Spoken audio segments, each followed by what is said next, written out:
Madame, Monsieur, bonsoir. Vous êtes sur Al24 News. Vous regardez Cap sur l'Afrique, votre rendez-vous hebdomadaire avec les questions africaines.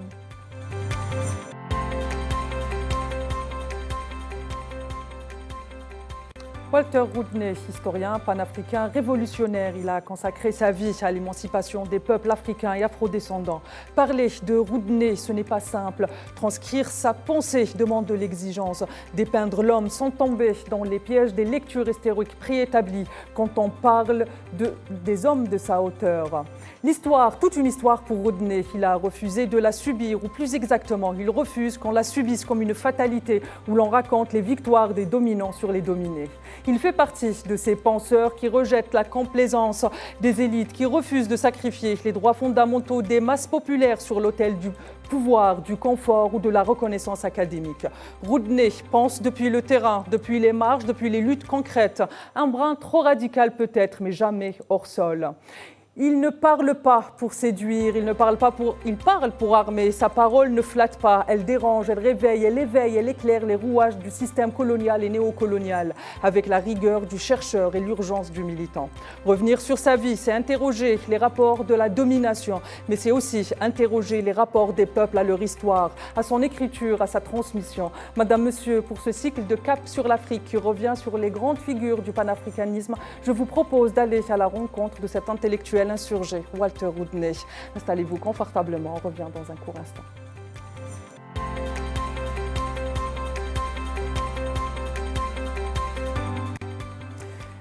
Et pour explorer cette trajectoire, cet héritage, j'ai le plaisir et l'honneur d'accueillir un invité qui travaille. Donc le travail s'inscrit aussi dans cette exigence critique.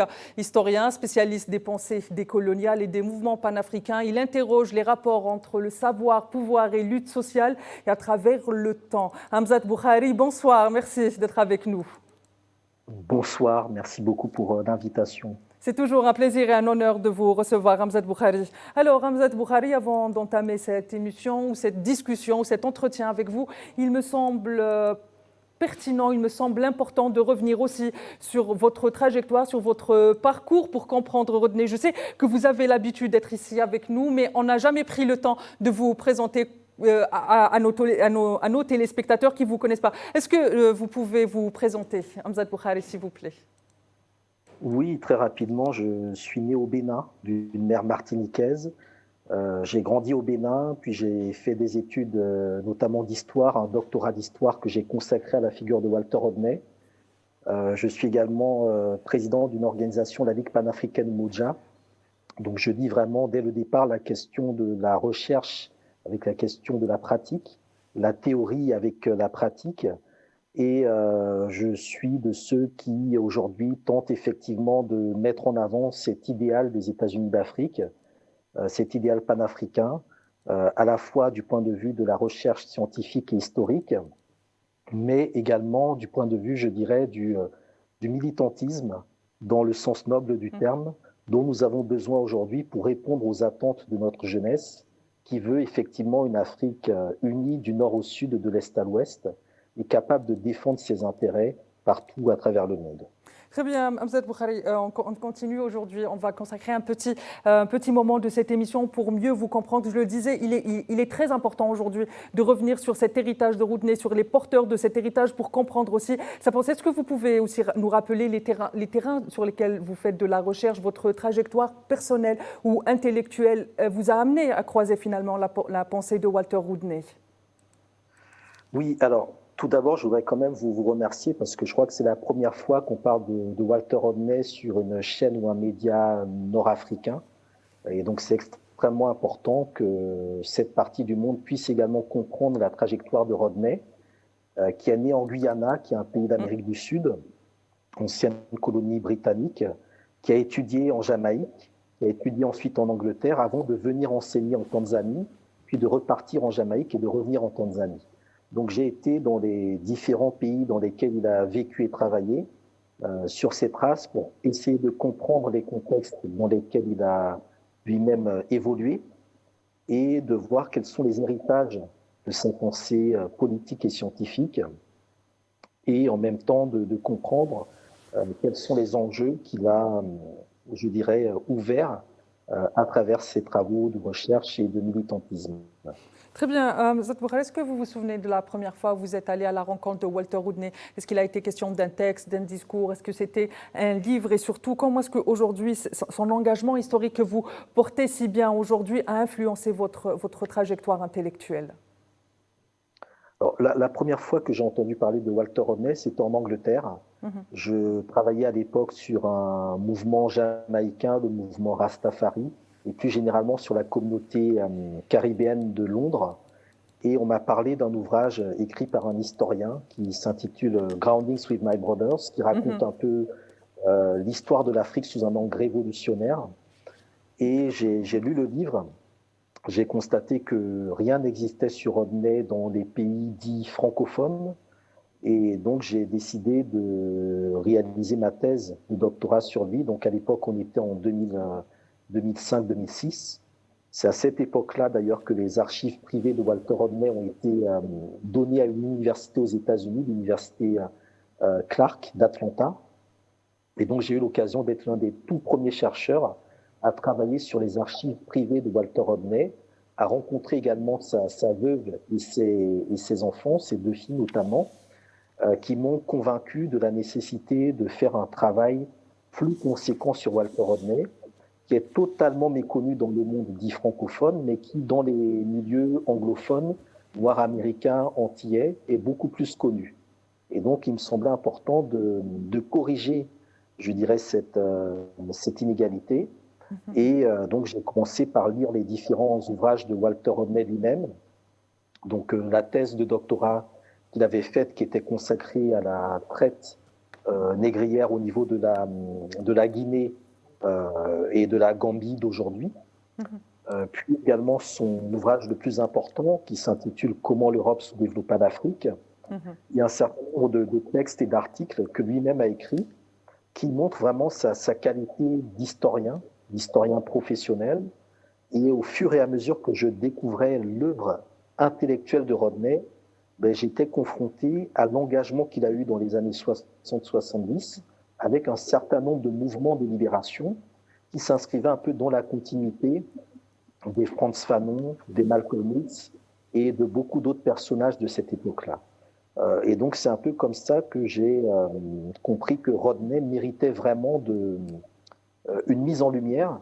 Et aujourd'hui, 15 ans après la soutenance du doctorat que j'ai pu faire à l'époque, je suis ravi de constater que de plus en plus de monde, de jeunes, s'intéressent à la figure de Rodney, font des émissions, des débats, des clubs de lecture autour de son œuvre, et montrent aussi l'actualité très importante de sa pensée, parce que nous parlons d'un historien qui a été assassiné en 1980, donc il y a déjà 45 ans, mais qui reste, comme les Fanon, comme les Lumumba, comme beaucoup de personnes, extrêmement contemporain et actuel par rapport au débat du monde d'aujourd'hui. Très bien, Hamzat Boukhari. Avant de plonger avec vous dans la pensée de Walter Rodney, je vous propose ce sujet signé Amina Berkane pour Cap sur l'Afrique.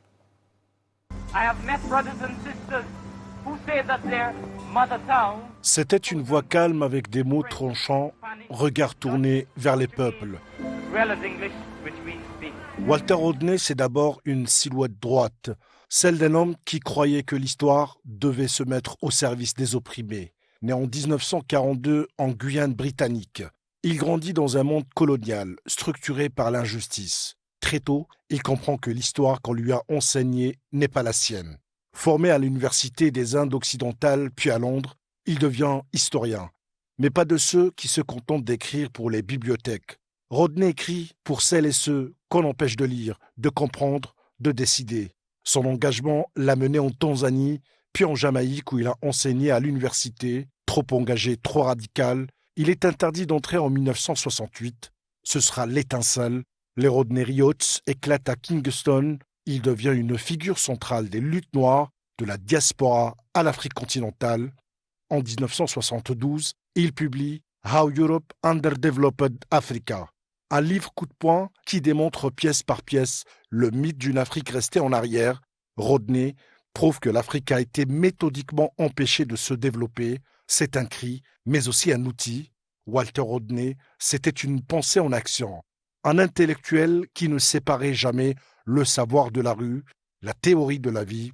Son engagement politique en Guyane lui a coûté la vie le 13 juin 1980. Il est assassiné à 38 ans dans un attentat.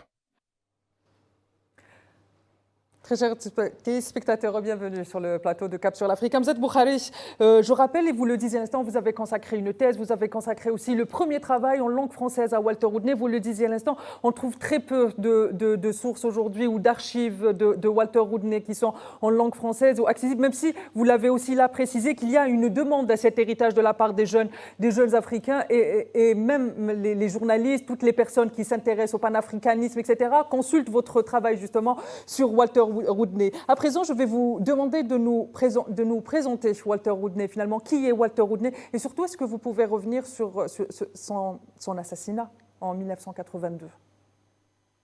Oui, alors Walter Rodney, donc ça a été un peu indiqué dans le reportage, hein, c'est un historien né en Guyana qui décide d'étudier l'histoire de l'Afrique. Donc c'est très important parce qu'à l'époque, on est au début des années 60. Et l'histoire de l'Afrique est encore écrite de manière très coloniale. Et donc, lui, depuis la perspective de la Caraïbe, depuis les Antilles, décide de changer ce narratif en s'intéressant notamment aux archives coloniales qui étaient au Portugal, en Espagne et en Italie. Et dans les années 60, le Portugal et l'Espagne étaient des dictatures. Il fait le lien entre le nationalisme et les dictatures européennes et le système colonial de l'époque, avec les régimes de Franco et de Salazar. Et il fait aussi le lien à cette époque-là avec les révolutions. Il est marqué par la révolution cubaine. Il visite Cuba, il rencontre même Fidel Castro. Il est marqué par les révolutions au niveau de l'Algérie et d'un certain nombre de pays africains, par le Black Power des années 60. Et il comprend en fait que l'histoire doit s'inscrire dans la dynamique des révolutions des années 60. On ne peut plus écrire une histoire qui soit statique, qui soit uniquement centrée sur les dominants, mais il faut que les peuples puissent entrer de plein pied dans l'histoire. Et donc, il va toujours mettre l'histoire au service des peuples, ce qui est très important parce qu'il va lui-même fréquenter les plus grandes universités dans sa formation, mais en ayant toujours le souci de rendre l'histoire intelligible auprès des masses. Et c'est cet engagement-là qui va ensuite le mener donc, en Tanzanie, hein, où il va créer les premiers cours d'histoire de la diaspora africaine. Il va également se rapprocher des mouvements de libération qui étaient basés à l'époque à Dar es Salaam. Et lorsqu'en 68, il revient en Jamaïque, il décide d'enseigner l'histoire de l'Afrique. Il défend l'identité africaine de la Jamaïque, ce qui lui vaut d'être accusé d'être en lien avec les révolutionnaires noirs américains et le mouvement castriste de Fidel Castro. Donc il est expulsé de Jamaïque, ce qui déclenche les fameuses émeutes Rodney en 68, les plus grandes émeutes de l'histoire de la Caraïbe. Et quand il arrive en Tanzanie, il va passer 5 ans en Tanzanie, où il va écrire de nombreux ouvrages et articles extrêmement importants. Et en 74, il revient en Guyana, où il devait occuper un poste de professeur d'histoire au département de l'Université de la Guyana. Et donc le dirigeant de l'époque décide d'annuler le poste qui lui avait été donné, et Rodney, lui, décide de rester dans son pays et de continuer à donner des cours d'histoire aux travailleurs de la Guyana. Et donc, de fil en aiguille, il se politise. Il crée en fait avec d'autres camarades un mouvement politique, l'Alliance des travailleurs. Et à la fin des années 70, il est en position, avec son mouvement, je dirais, de représenter une véritable opposition au régime. Et donc, le 13 juin 1980, dans un contexte où il avait besoin de disposer de talkie-walkie, notamment pour coordonner les mobilisations et les manifestations, il se rend avec son frère dans les rues de Georgetown, la capitale de la Guyana, pour tester un appareil de communication. Et lorsqu'il allume l'appareil explose, c'est une bombe qui était cachée dedans, et il est tué sur le coup. Et donc immédiatement, l'assassin présumé de Rodney est exfiltré en direction de la Guyane française. Il y a toute une propagande mise en place par le régime pour dire que Rodney a été tué par sa propre bombe, mais on sait que c'est un assassinat politique avec une technologie qui à l'époque n'était maîtrisée que par 4 pays, les États-Unis, l'Angleterre, l'Allemagne de l'Ouest et Israël. Et donc Rodney est victime d'un assassinat politique en 1980. C'est extrêmement important de comprendre que son histoire, l'histoire qu'il a écrite, était une histoire qui dérangeait vraiment le système capitaliste. Parce qu'il démontrait comment l'Afrique a été effectivement paupérisée et comment un certain nombre de mécanismes qui datent depuis le XVe siècle ont été réaménagés au-delà de l'abolition de l'esclavage, au-delà de la fin du colonialisme, pour perpétrer le pillage de l'Afrique avec la collaboration d'une petite minorité d'élites africaines. Et donc Rodney, quand il fait tout ce travail-là, il dérange énormément. Et il est incorruptible. Ce n'est pas quelqu'un que l'on peut acheter, ce n'est pas quelqu'un qui, qui est dans la diplomatie ou dans la langue de bois. Il dit les choses telles qu'elles sont, et donc il s'est fait un certain nombre d'ennemis, y compris parmi un certain nombre de chefs d'État africains et de chefs d'État de la Caraïbe, qui collaboraient directement avec les Occidentaux et les différentes puissances impérialistes. Un autre élément important, c'est que dans sa trajectoire, il est vu de manière différente. Dans la Caraïbe, c'est quelqu'un qui est vu à travers la question notamment du mouvement Rastafari. En Tanzanie, c'est quelqu'un qui a travaillé sur la question du marxisme et des révolutions. Au niveau des États-Unis, on va le voir plutôt sous l'angle du Black Power et de la science politique. Et en Guyana, c'est vraiment un opposant politique au régime. Et donc, il y a différentes figures de Rodney selon le lieu où on regarde l'impact qu'il a eu. Et c'est ça, je pense, qui lui donne une dimension extrêmement importante parce que c'était un historien, mais qui dialoguait avec des économistes, avec des anthropologues, avec des sociologues et avec également des politistes. C'est-à-dire qu'il brisait un peu les frontières disciplinaires, chose qui est extrêmement importante si on veut trouver des solutions au continent africain. On ne peut pas juste être historien sans être un peu économiste, on ne peut pas être économiste sans être un petit peu sociologue, on ne peut pas être sociologue sans être un petit peu politiste. Et donc, lui, Rodney expliquait qu'il faut vraiment cette dimension polyvalente et holistique pour comprendre les difficultés de l'Afrique d'aujourd'hui. Très bien, Mzad Boukhari, vous avez parlé justement de cette fameuse technologie qui était maîtrisée que par 4 pays. Quand on parle de Rodney, de son assassinat, on a tendance à mettre en avant le rôle du gouvernement de la Guyana. Mais est-ce que finalement aujourd'hui, c'est vraiment son combat contre l'impérialisme et contre le néocolonialisme qui a conduit à son assassinat, comme l'ont été bon nombre de ses comparses, quelque part, bon nombre de panafricains pendant ces années-là? Oui, tout à fait, parce que dans les mois précédant son assassinat, Rodney avait été invité par Robert Mugabe au Zimbabwe. Le Zimbabwe venait de prendre son indépendance, c'était le grand événement de l'époque, avec le fameux concert de Bob Marley, et Rodney n'avait pu assister aux cérémonies de l'indépendance parce qu'il était sous résidence surveillée en Guyana. Mais quelques semaines plus tard, il s'est échappé de la résidence surveillée, il s'est rendu au Zimbabwe, et il a été reçu par Robert Mugabe qui voulait lui proposer un poste au Zimbabwe.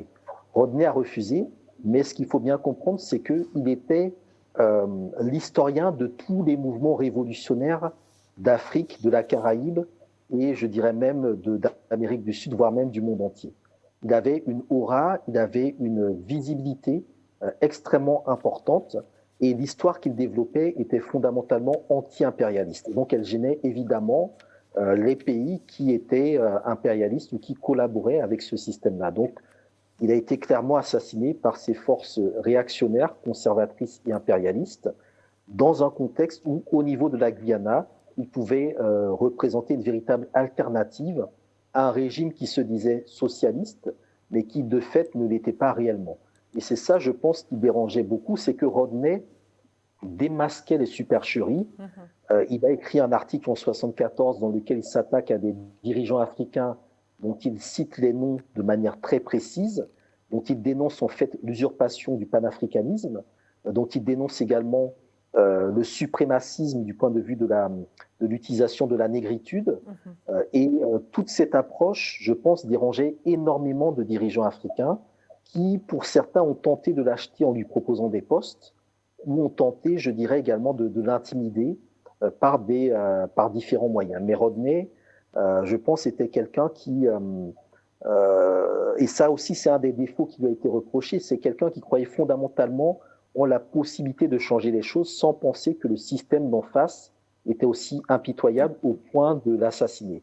Mais il faut bien comprendre aussi pour les personnes qui nous écoutent et nous regardent, c'est que dans les années 60-70, les intellectuels étaient des cibles privilégiées dans le cadre des assassinats politiques.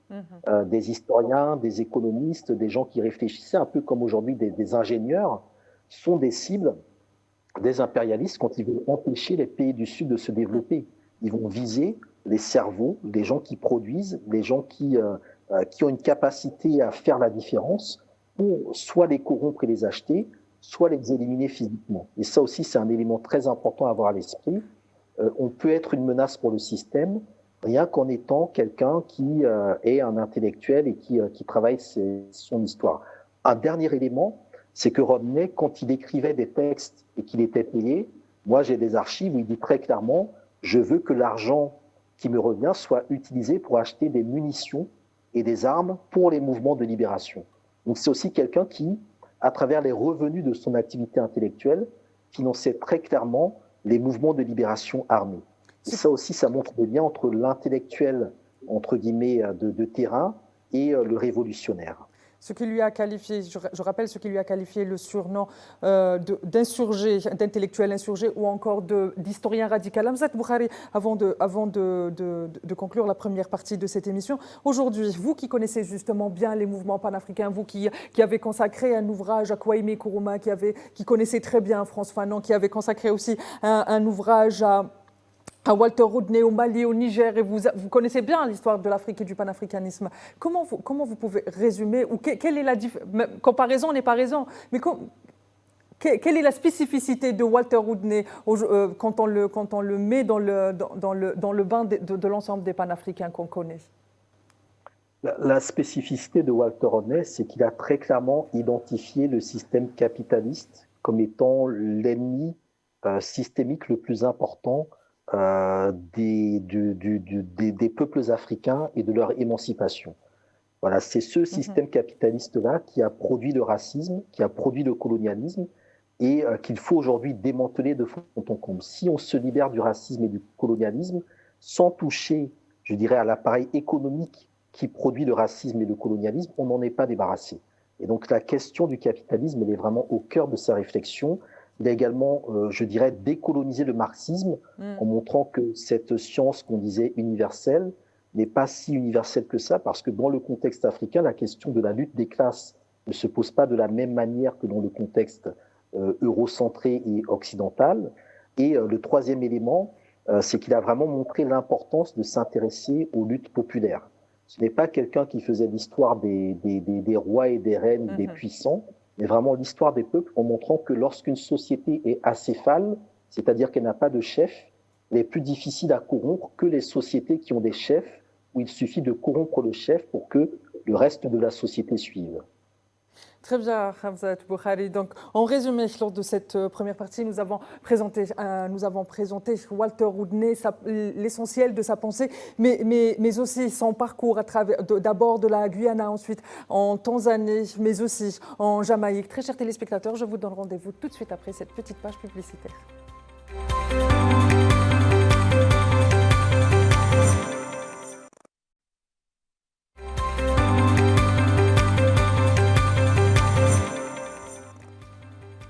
Très chers téléspectateurs, bienvenue sur le plateau de Cap sur l'Afrique qui s'intéresse ce soir à la figure historique du panafricanisme, une des plus importantes sans doute, Walter Rodney. Et pour en parler, j'ai le plaisir d'être accompagné de Hamzat Boukhari, qui est historien et panafricain également, écrivain qui a consacré, si je peux dire, presque un spécialiste de Walter Rodney, si vous me permettez de vous affubler ce soir de ce surnom. Merci, oui, on peut le dire ainsi, oui. Alors, on continue justement notre discussion. Vous l'avez dit tout à l'heure, pour Walter Rodney, la transmission de l'histoire, l'écriture de l'histoire ne se fait pas par le haut. Elle ne se fait pas en racontant seulement l'histoire des rois, l'histoire des grandes figures. Elle se fait aussi en racontant celle des peuples, celle des masses. Donc l'histoire, pour lui, elle, c'est pas une affaire d'élite, c'est une question des masses populaires. Il voulait donc sortir l'histoire des bibliothèques, l'amener dans les rues, la placer dans les ateliers, dans les champs. Est-ce que finalement, c'est cette posture qui lui a qualifié le surnom de radical ou voire d'intellectuel en guérilla? Alors, Walter Rodney a écrit des livres pour enfants. À la fin de sa vie, sa courte vie, hein, il est mort à 38 ans, il était en train d'écrire une série de livres pour enfants qui racontent l'histoire de la Guyana vue à partir du regard d'enfants issus des différentes communautés qui composent le peuple de la Guyana. Et c'est quelque chose d'extrêmement important parce que c'est dès l'enfance qu'il faut régler la question de l'identité et d'un certain nombre de conflits qui vont ensuite se développer. Là aussi, c'est très important de comprendre que l'histoire qui se démocratise, c'est une histoire qui s'intéresse à la jeunesse. Lorsqu'il y a eu des révolutions, c'est parce qu'on a constaté que l'histoire du peuple n'était pas connue, on faisait l'histoire des rois et des reines, et que le peuple était un sujet absent des livres d'histoire. Et donc, quand Rodney est en Tanzanie, il fonde un cours d'histoire des révolutions où il enseigne l'histoire de la révolution américaine, britannique, française, haïtienne, mexicaine, russe et cubaine, et chinoise également, pour vraiment montrer que le processus révolutionnaire, c'est vraiment quelque chose qui est central dans la manière dont l'histoire se fait. Un autre élément important, il va donner des cours auprès des masses. C'est-à-dire qu'il est universitaire, donc il donne des cours dans des universités à Dar es Salaam, à Kingston et à Londres. Mais dans son temps libre, il va donner des cours aux Rastas dans les quartiers déshérités de Kingston, aux travailleurs dans les champs en Guyana ou en Tanzanie.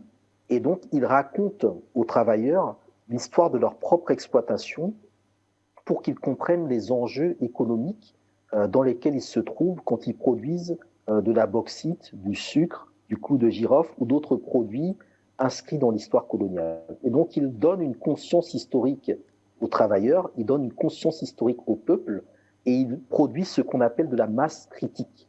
Et aujourd'hui, ce dont nous avons besoin précisément, ce sont des historiens qui produisent de la masse critique. Et c'est en ça que Rodney, c'est vraiment une figure pionnière et précurseur de l'émancipation des peuples, de la prise de conscience des rapports de force et de la nécessité également, à partir de l'histoire, de s'organiser et de se mobiliser.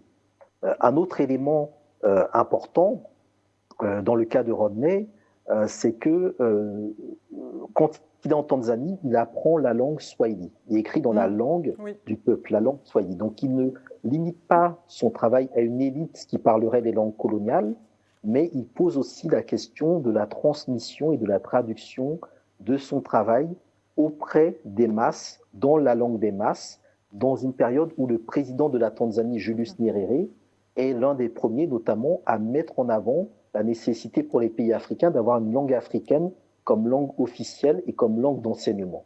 Et donc il est vraiment au cœur de toutes ces réflexions qu'on retrouve chez d'autres penseurs comme le Kenyan Ngugi wa Thiong'o, qui parlait notamment de décoloniser l'esprit, qu'on retrouve également chez Frantz Fanon avec la question de la désaliénation, et surtout chez Amilcar Cabral, qui était l'un de ses modèles en termes justement de connexion entre le savoir des gens qui sont sur le terrain, qui n'ont pas forcément fait d'études universitaires ou de grands diplômes, mais qui ont un savoir, et celui des intellectuels, qui est souvent un savoir totalement déconnecté de la réalité.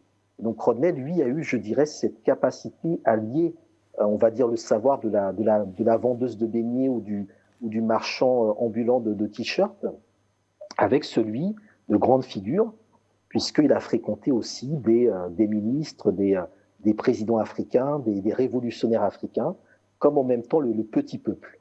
Voilà. Justement, Walter Rodney donc, a signé la rupture de ce qui est l'enseignement, la pédagogie et même l'histoire. Il a par ailleurs réfléchi l'Afrique et l'histoire de l'Afrique et l'histoire des Caraïbes à partir d'une cohérence historique ou une cohérence des histoires non blanches ou une cohérence des histoires des dominés par rapport aux dominants. Un de vos points communs avec Walter Rodney est que justement aujourd'hui vous réfléchissez l'Europe et les Caraïbes comme étant en jonction dans l'histoire, dans le passé et l'avenir commun. Est-ce que vous pouvez justement nous expliquer pourquoi est-ce que cette jonction entre les peuples d'Afrique et les peuples du Caraïbe est importante, que ce soit du temps de Rodney finalement, ou même je pourrais dire pourquoi est-ce qu'il est important de maintenir cet héritage de Rodney, de la jonction des luttes entre les peuples des Caraïbes et les peuples d'Afrique aujourd'hui? Rodney a travaillé sur la traite, donc c'est la déportation de millions d'hommes et de femmes depuis l'Afrique vers les Amériques. Avec évidemment des déportations, des transplantations culturelles qui ont créé ce qu'on appelle des diasporas. Il y a des diasporas africaines, noires, afrodescendantes dans toutes les Amériques.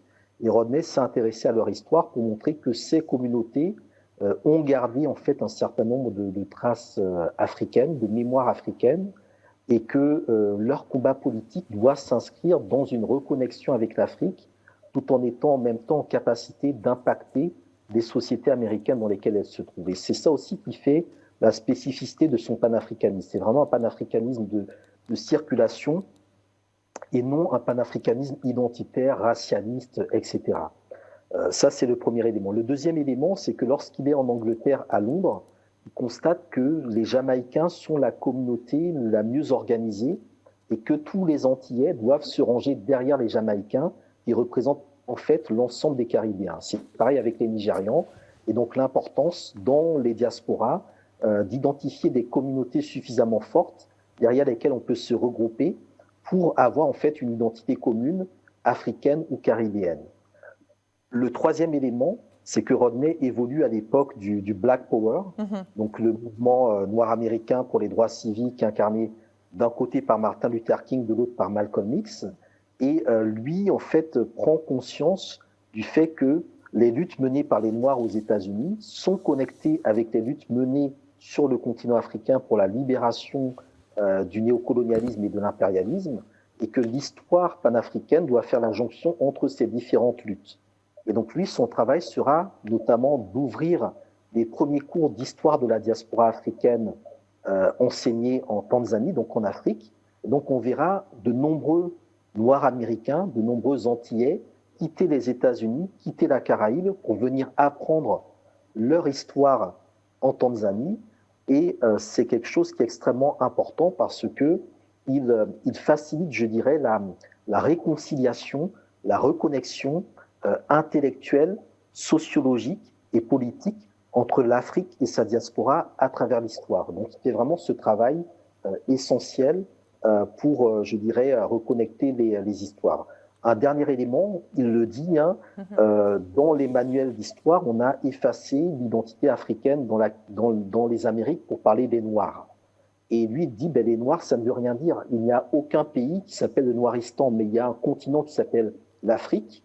Et donc les personnes qui se disent comme Noirs et qui sont stigmatisées de ce fait-là doivent revendiquer leur identité africaine et se présenter comme des Africains de la Martinique, des Africains du Brésil, des Africains des États-Unis, et non pas comme simplement des Noirs américains, etc., etc. Donc il revalorise autrement l'identité africaine et montre aussi en quoi la question noire est surtout liée à la question du capitalisme qui a effacé les identités africaines d'origine du temps de l'esclavage pour déshumaniser les personnes à partir de leur couleur de peau, et que la lutte contre le capitalisme doit évidemment déboucher sur une déracialisation des rapports économiques et notamment des rapports de domination. Donc il y a un peu de tout ça dans son analyse, avec évidemment à chaque fois une remise en cause, je dirais, des interprétations eurocentrées, colonialistes et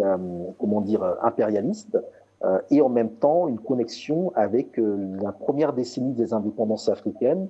Il s'agit de produire une histoire de l'Afrique qui valorise le narratif africain et qui ne soit pas non plus dans une simple revanche vis-à-vis de l'histoire coloniale ou de l'histoire des Blancs ou de l'histoire européenne. Donc, il est vraiment sur un équilibre extrêmement intéressant et il y parvient avec brio.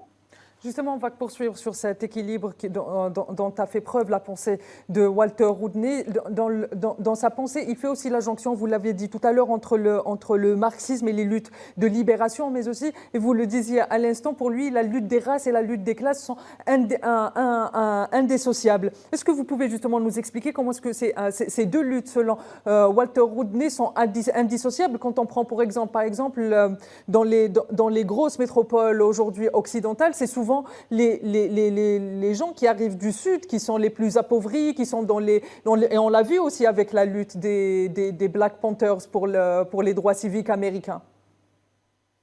Oui, alors effectivement, Rodney produit une histoire, on va dire, décoloniale du capitalisme. Il montre comment le capitalisme a produit de la race, comment le capitalisme avait besoin de justifier l'infériorité de ceux qu'il allait exploiter, en utilisant le phénotype, donc la couleur de peau, comme étant un élément d'infériorisation des populations qu'on allait mettre en esclavage, en y rajoutant d'autres éléments religieux, juridiques, etc. Mais de fil en aiguille, le capitalisme produit aussi, parmi ces populations noires, des élites qui vont servir en fait de relais à la domination. Et dans la production des élites, à partir du moment où apparaît une bourgeoisie noire ou un capitalisme noir, la question de la race qui opposait simplement entre guillemets les noirs et les blancs ne tient plus parce qu'elle est traversée par des questions de classe. On voit des personnes qui peuvent être de la même couleur de peau que nous, mais défendre des intérêts de classe totalement opposés aux nôtres. Et donc il faut lier la question de la race à la question de la classe pour savoir quels sont les intérêts que ceux qui dirigent un pays défendent réellement. Et donc, c'est cette question qui l'amène à pointer la problématique du néocolonialisme et la manière dont les indépendances ont parfois simplement permis à des élites noires, africaines, caribéennes, de reproduire le même schéma de domination économique que du temps de la colonisation, parce que la question de la classe n'avait pas été posée dans ce contexte-là.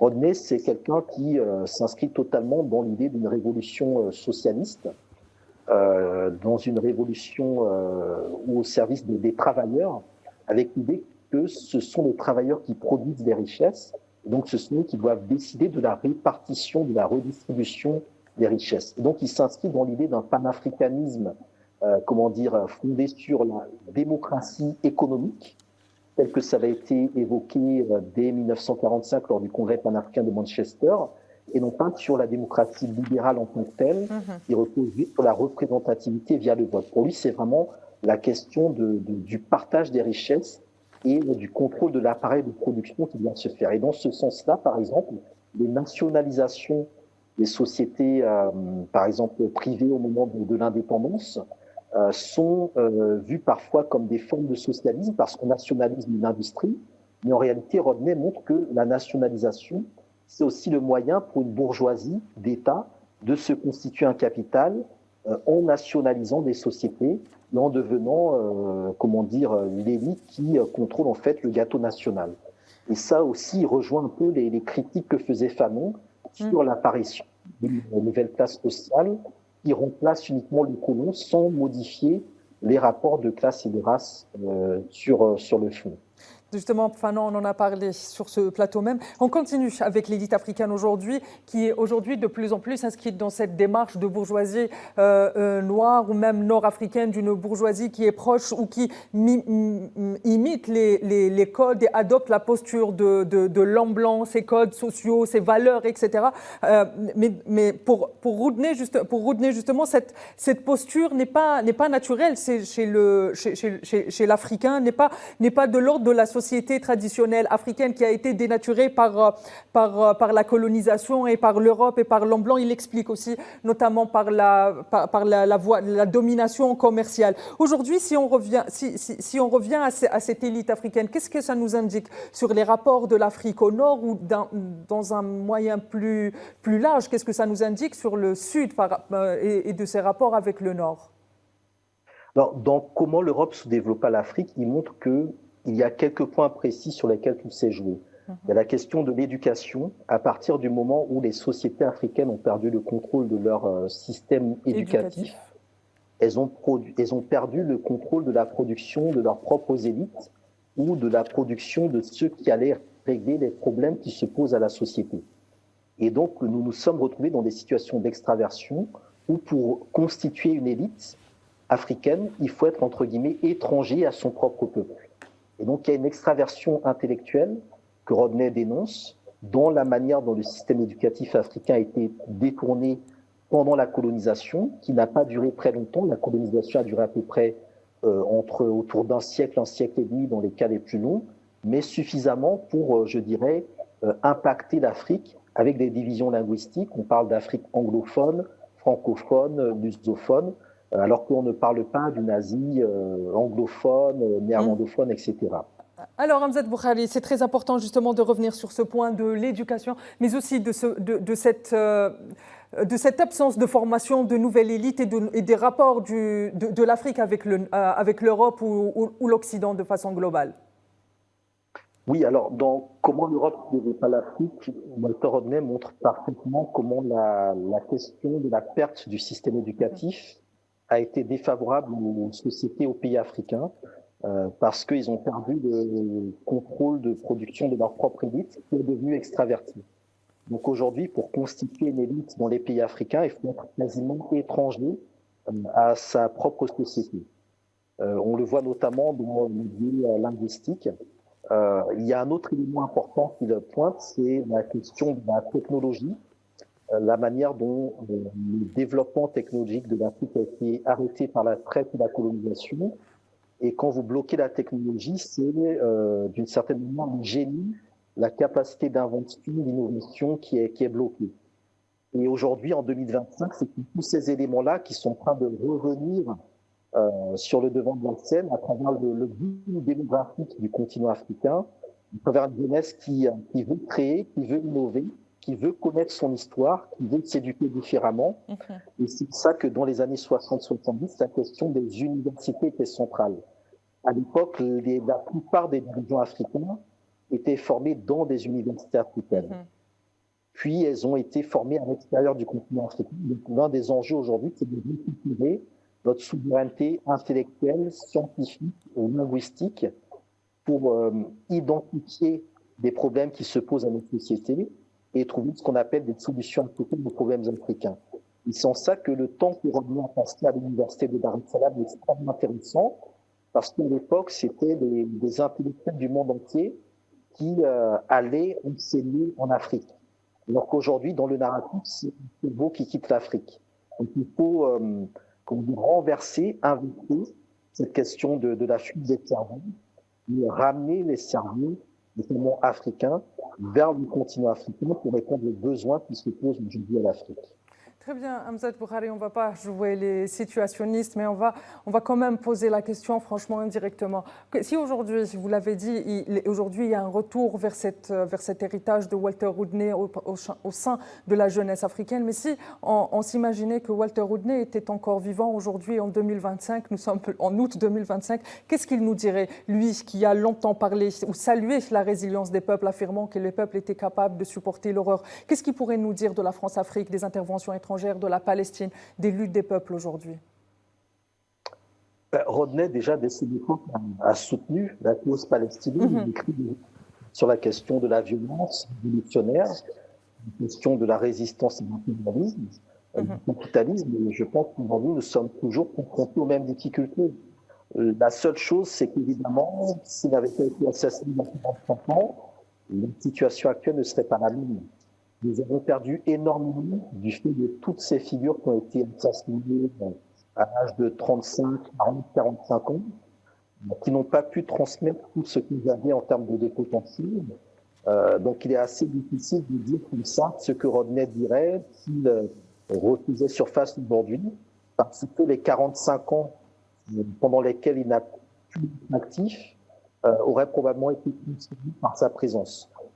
Maintenant, en termes de conseils, je pense qu'il nous appellerait tout simplement à continuer à nous organiser, à analyser le système que nous combattons, à en identifier les points faibles et surtout à travailler à une alternative. Très bien.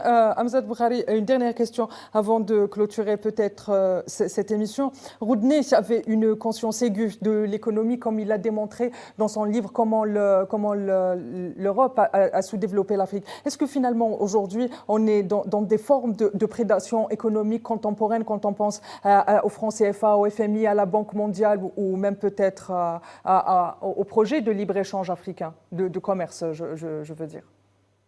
Nous sommes absolument dans la continuité de ce qu'il dénonçait. Nous sommes absolument dans la situation de ce qu'il concrétisait, puisque lui-même se basait déjà sur la manière dont les compagnies engagées dans la traite transatlantique sont déjà les ancêtres des multinationales d'aujourd'hui. Donc on est vraiment dans un système qui ne cesse, je dirais, de sophistiquer et qui en même temps produit de la résistance, produit de la contradiction. C'est dans les luttes des travailleurs, les luttes populaires, les luttes des femmes et des jeunes, probablement, que se trouve le tombeau de tout ce système néocolonial et capitaliste. Hamzat Boukhari, une dernière question et vous m'excuserez de peut-être poser la question de façon aussi franche, une question personnelle. Est-ce qu'aujourd'hui, avec l'expérience que vous avez acquise sur le terrain, vous aussi, je rappelle que vous êtes beaucoup sur le terrain, vous enseignez aussi, vous avez fait énormément, vous avez consacré des livres à l'histoire du panafricanisme, vous avez préfacé des livres, vous êtes surtout et aussi un conférencier qui donne beaucoup de conférences à travers le monde. Est-ce qu'aujourd'hui, vous vous identifiez en tant qu'héritier de Walter Roudneh? Est-ce que vous revendiquez cet héritage aujourd'hui de Walter Roudneh, de Fanon, de Kwame Nkrumah, de l'ensemble de ces aînés qui ont marqué l'histoire de notre continent? Je revendique absolument cet héritage-là, dans le sens qu'il faut le transmettre, il faut le faire connaître, il faut le sauvegarder. Et que nous ne sommes pas des millions à faire ce travail-là. Donc, il est évident qu'il y a une responsabilité en tant qu'historien, en tant que panafricain, à faire en sorte que le plus grand nombre de personnes puissent découvrir Roudneh dans les meilleures conditions possibles, dans un contexte où on n'a plus que jamais besoin de clarté. Et l'intérêt de Roudneh, de Fanon, de Cabral, de toutes ces figures-là, c'est qu'ils avaient une certaine clarté idéologique et politique qu'on ne retrouve plus aujourd'hui dans une période de confusion générale autour du panafricanisme et des autres idéologies. Donc je revendique très clairement cette rigueur scientifique, cette intégrité politique et militante qui était celle de Roudneh ou de Cabral ou d'autres figures, tout en étant évidemment à une position, je dirais, plus modeste et plus humble par rapport à ce qu'eux ont pu faire à leur époque. Très bien, merci Hamzat Boukhari, merci de m'avoir accompagné ce soir. Je rappelle que vous êtes historien, écrivain, que vous avez consacré un livre à pas mal de figures panafricaines. Merci Hamzat. Merci à vous. Quant à vous, très chers téléspectateurs, vous l'aurez compris, l'héritage de Walter Roudneh, c'est aussi l'examen critique non seulement du monde, mais aussi de nous-mêmes. Il ne me reste plus qu'à vous souhaiter une excellente suite des programmes sur Al24 News et je vous donne rendez-vous très prochainement pour une nouvelle question africaine, peut-être même un nouveau portrait. D'ici là, n'oubliez pas, prenez soin de vous. Merci.